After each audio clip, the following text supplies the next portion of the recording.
What's good, YouTube? It's your main man, AB the Hero, back again with another video. And today we got to talk about Lonzo Ball and some bad news that he just received about his meniscus tear from last season and how that's still impacting him this upcoming season. Let's get into it. Triple B's! AB the Hero, back at it, baby.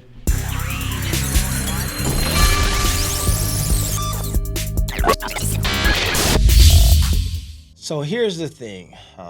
Last season, the Chicago Bulls were looking like one of the best teams in the NBA. Lonzo was playing at what some would say was a career best for him, but then some would obviously they got some criticism because the statistics for what he was doing wasn't mind-blowing, but his impact on the games to people who was watching realized that he was a very valuable player for a Chicago Bulls team who was playing really good basketball.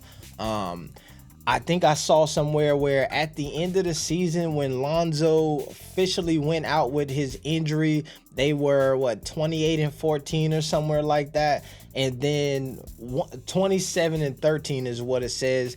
And then for the rest of the season without Lonzo Ball, they were 19-23. Now, it's important to note that Chicago Bulls team, boy, they had the health and safety protocols coming from left and right, the right, the left, and things were looking crazy for them.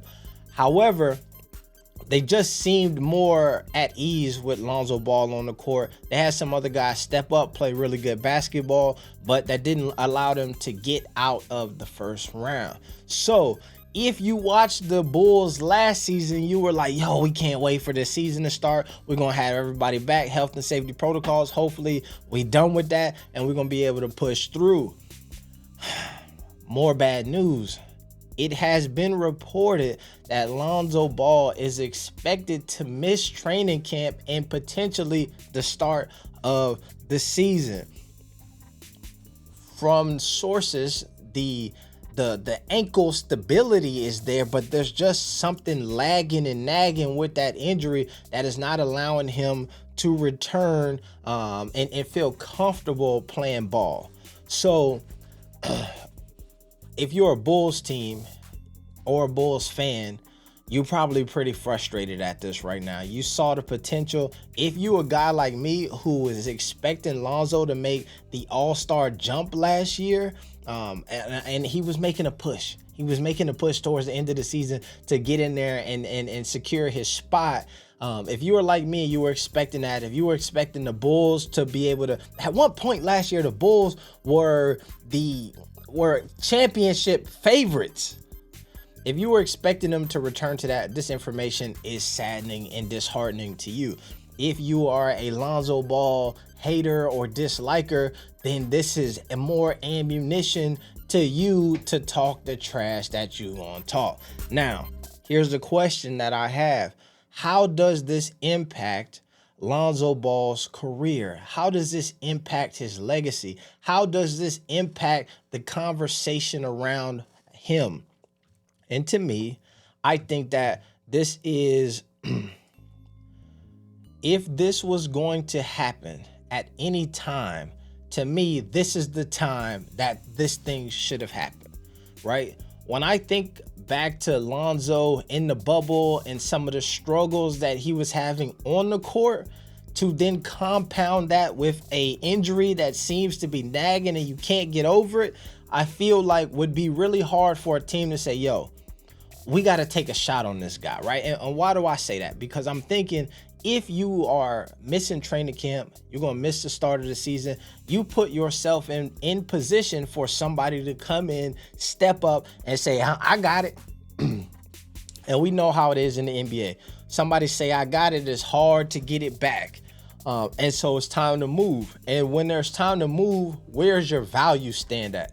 I think that Lonzo is in a good place because his value was at an all-time high last season when he went out. I think that the Chicago Bulls not being able to reach the levels of success that many of us thought that they were going to do without Lonzo Ball also plays into his value. So I do think that from a career standpoint, he's still in a solid position because if you saw him play last, You know what he's capable of. You know where his game was going. And you know that, you know what, if we can get him on our team, it might impact our locker room in a positive way. The other side of the conversation, when we start talking about legacy, a lot of people say the best ability is availability. And you look at Lonzo, who played only 35 games last season, which was the lowest amount of games that he had played in his entire career, right? And you look at a career where we say last year was averaging 13, 5 and 5 before he went out. For numbers and analytics, folks, you look at that and you say that ain't like game-changing numbers, but for the people who understand there's a game within the game and there's more happening and we need to look at the impacts. And I always go back to when Magic Johnson was talking about drafting Lonzo Ball. He said he does the intangibles right. He does the things that don't show up on the stat sheet. He does the things that that makes your team better. And so if you're somebody who's like, you know what, man, we're trying to get better as a team, you don't even look at these numbers. You say, you know what, I know what the character look like. I know what the pace that he's going to bring to our team. And I know that the infectious nature of being able to pass the ball and share and watching the assist as an entire team go up is what we need a guy like Lonzo Ball for. I think that all of that is there. However, I do think that there is ammunition and there's some merit to the discussion that people will start to have about the totality of his career and not being available. And when you are available, what is the highs that we're getting from you and what are the lows that we're getting for you, and what is the normal thing, right? You go on a super hot streak where you can't miss, and then you go on a super cold streak where you can't hit it. Where are you? Which one is the actual Lonzo that we're going to get? It's hard to do that. I thought that last season was going to be the season that really set the base standard of expectation for Lonzo Ball, and it sucked that he only got 35 games out of it. Let me know, what do you think? How do you think that this impacts Lonzo's career legacy moving forward? And is my dog, is this just, don't even worry about it, or is this time to sound the alarm? Shemaine, man, AB the Hero, we getting out of here. Peace. Be the hero. No, not peace. +1, triple B's. We out.